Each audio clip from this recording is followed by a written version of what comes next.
네, 이 종목은 여러분 요즘 핫하게 지금 보고 있는 그 유튜브만 보면 항상 이 그 로제양과 브루노 마스의 이 노래, 뭐 아파트라는 노래를 많이 들으실 겁니다.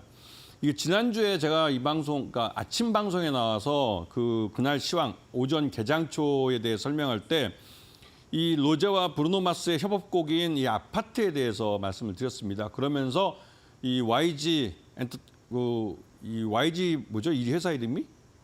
YG 플러스. 자꾸 이제 깜빡깜빡합니다. 이 YG 플러스에 대해서 말씀을 드렸어요. 이 YG 엔터의 계열사이면서 앨범과 또 음원을 유통하는 회사죠.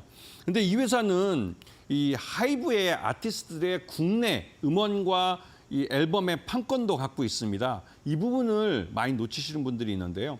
그래서 이 YG 플러스는 그 말 그대로 이제 이 자신의, 그러니까 YG 엔터테인먼트의 아티스트들의 음반이나 새로운 인기 있는 이제 음원이 나왔을 때 그때 수익이 늘기도 하고, 이 하이브의 이 아티스트들이 새로운 음원을 내놓거나 음반을 냈을 때도 또한 이 실적이 많이 변동이 됩니다. 이런 부분을 잘 보시면 YG 플러스의 실적에 따라서 주가가 어떻게 움직이는지 찾을 수 있죠.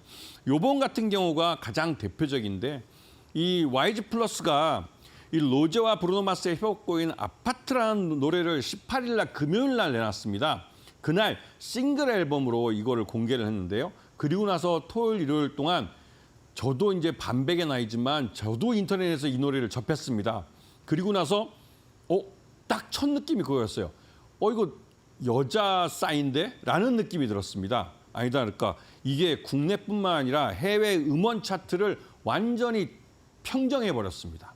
그러면서 이 YG 플러스의 이 음반이나 음원 이 판매가 엄청 늘어났죠. 이 말뜻은 YG 플러스가 이 로제와 브루노 마스 협업곡인 아파트라는 이 노래 때문에 실적이 좋아질 수 있다는 사실입니다. 그걸 앞에 보시면 이 YG 플러스가 21일 날, 이 월요일 날입니다. 월요일 날 주가가 랠리를 펼치면서 거래량이 급등하면서 주가가 급등을 했습니다. 그러면서 이 YG 플러스의 음반과 음원의 판매량이 급증하고 있다는 게 뉴스를 통해서 쏟아져 나왔죠.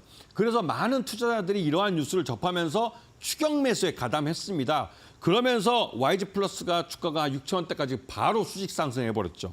하지만 뒤에 보시면 지금 가장 첫 번째, 여기서 보시면 이 첫 번째가 이게 이제 월요일입니다.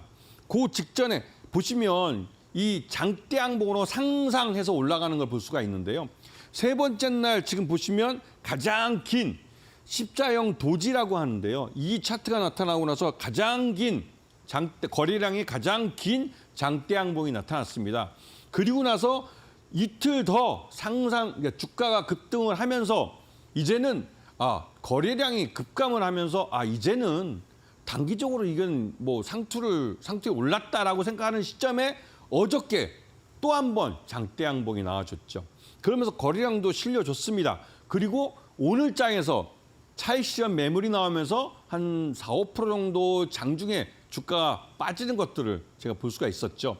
하지만 이 YG 플러스의 실적이 어디까지 좋아질지는 앞으로 이게 10월 달이기 때문에 올 12월 달 가서 실적을 보셔야 됩니다.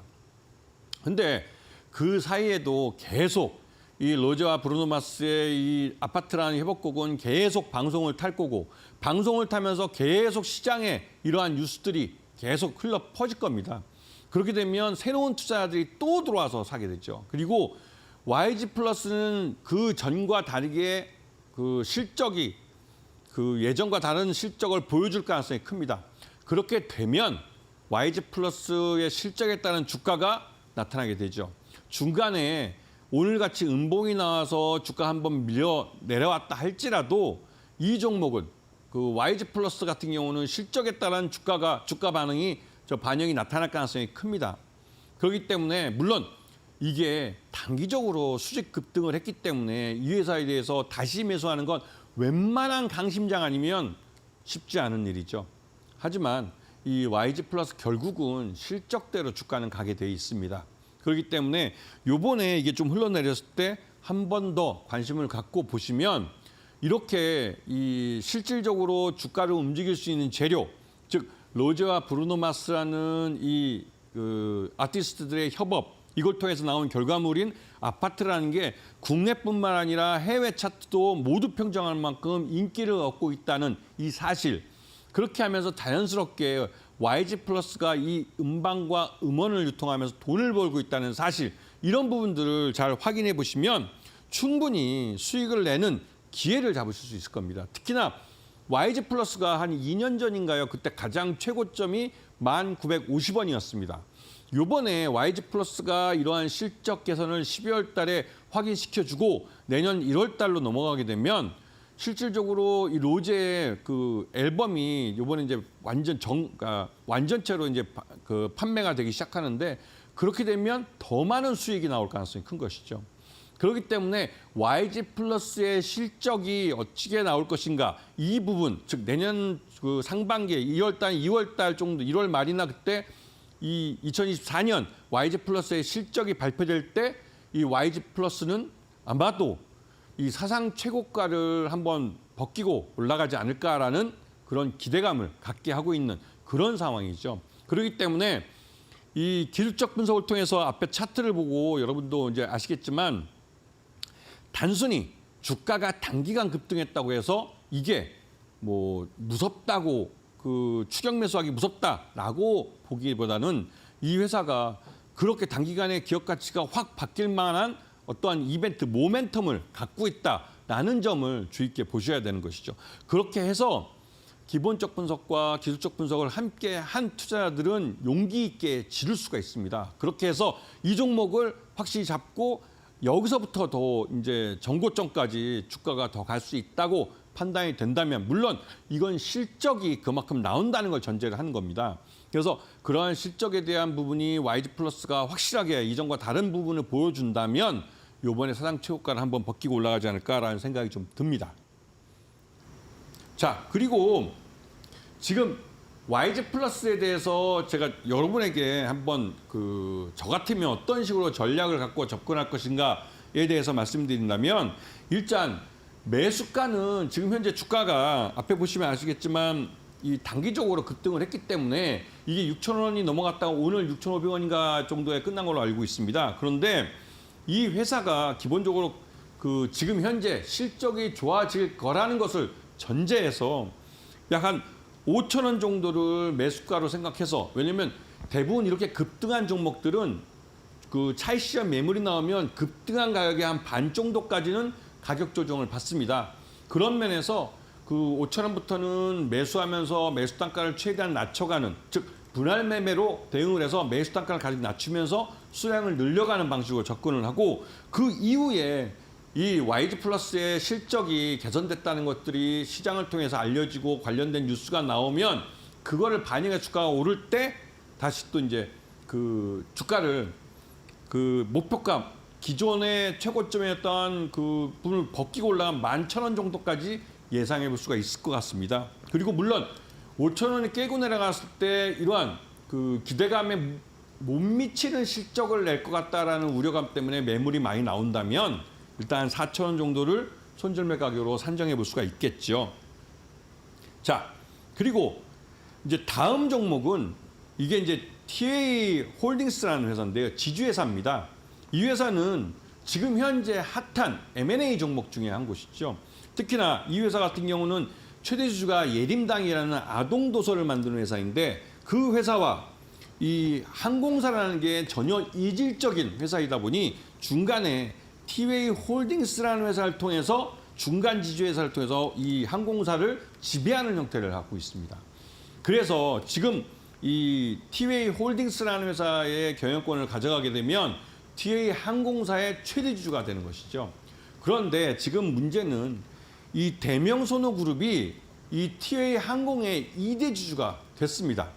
그러면서 예림당이라는 티웨이 홀딩스의 최대 주주가 갖고 있는 지분과 단 3% 차이까지 쫓아왔죠. 그러면 누구나 생각할 때 이렇게 많은 지분을 2대 주주가 갖고 있을 필요가 있을까라는 생각이 듭니다. 그럼 여기서 누구나 다 적대적 M&A를 의심해 볼 수밖에 없는 것이죠. 하지만 이 대명소노그룹은 이 적대적 M&A에 대해서 부인을 했습니다. 지금 차트를 보시면 아시면 10일이라고 제가 써놓은 게 보이실 겁니다. 저 10일 날 개장 전에 이 티웨이 홀딩스에 대한 적대적 M&A 가능성에 대한 뉴스가 신문에 도배가 되다시피 했습니다. 그러면서 장 초반부터 곧바로 상한까지 주가를 밀어 올려버렸죠.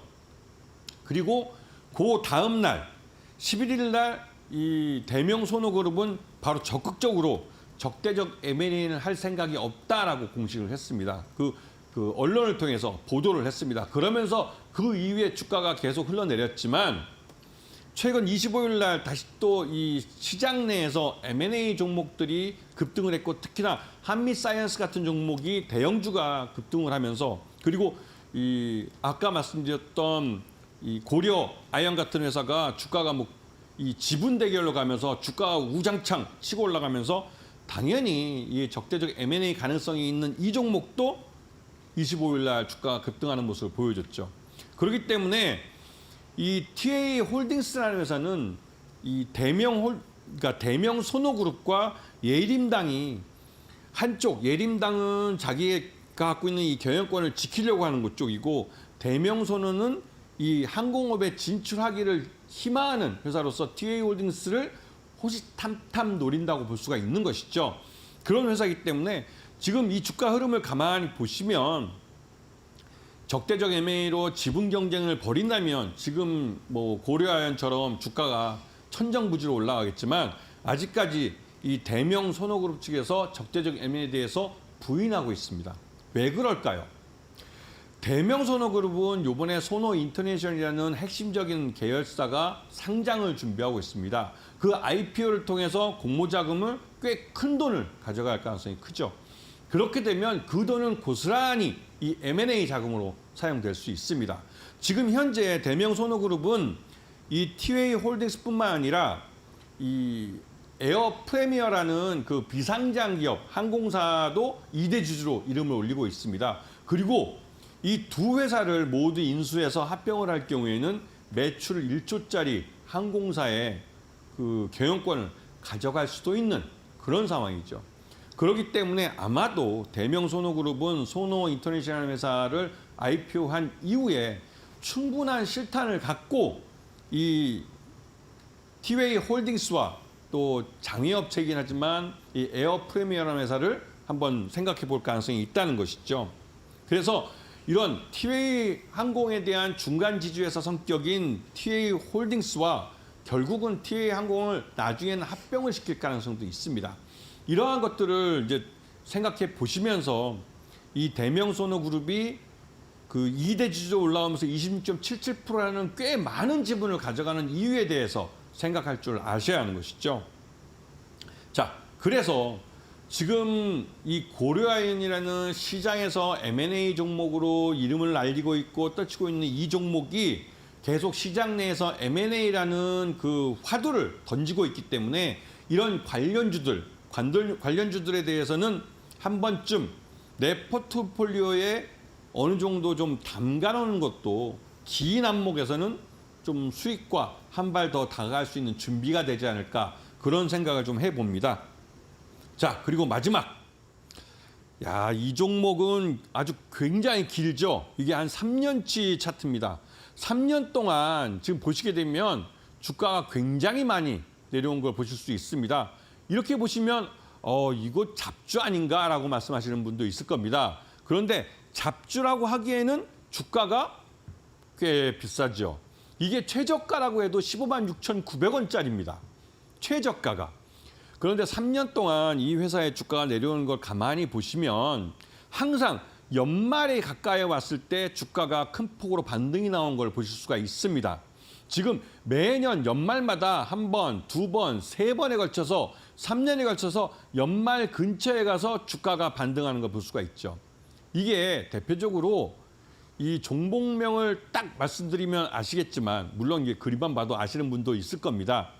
이 종목은 이 회사가 속해 있는 산업의 대장주로 불렸던 업체입니다. 그리고 그렇기 때문에 이 펀드 매니저들, 즉 펀드들이 많이 편입해 놓고 있는 그런 회사죠. 그러다 보니 연말 가서는 윈도우 드레싱이라고 해서 그 펀드의 수익률을 위해서라도 주식을 일부러 사야 될 필요가 있었습니다. 그래서 3년 동안 매년 연말에 가까이 가면 매수세가 유입되고 있는 것이죠. 그러다가 이 종목이 2024년 들어와서 이제 본격적으로 방향을 바꾸게 됩니다. 그 이유는 이 회사가 2021년과 2022년에 발표했던 이 신작 게임들이 대부분 시장에서 흥행에 실패했습니다. 그러다 보니 이 예전 게임은 말 그대로 이제 돈을 점점 벌긴 벌지만 이게 게임이 오래돼서 즉 늙어가면서 여기에 게이머들도 함께 늙어가고 그러면서 충성 고객들이 이탈하는 그런 결과가 나타났고 그러다 보니 이 매출 외형도 쪼그라들고 수익성도 빠르게 쪼그라들었습니다. 그 수익성이 쪼그라들면 주가도 함께 흘러내릴 수밖에 없는 것이죠. 그러다가 작년 연말, 2023년 연말에 이 회사는 그 구조조정 전문가를 모시고 왔습니다. 네. 그래서 이 회사는 그러한 구조조정을 통해서 비용을 줄이고 그다음에 주가를 통해서 그러니까 이 신규 게임을 발표해서 흥행을 날리면서 또 매출을 올리는 그러면서 마진을 늘려가고 있고 그러면서 이 회사가 향후 비전이 있는 모습으로 최근 들어서 바뀌고 있는 모습입니다. 이 종목이 무엇인지는 좀 이따가 공개 방송에서 말씀을 드리겠습니다.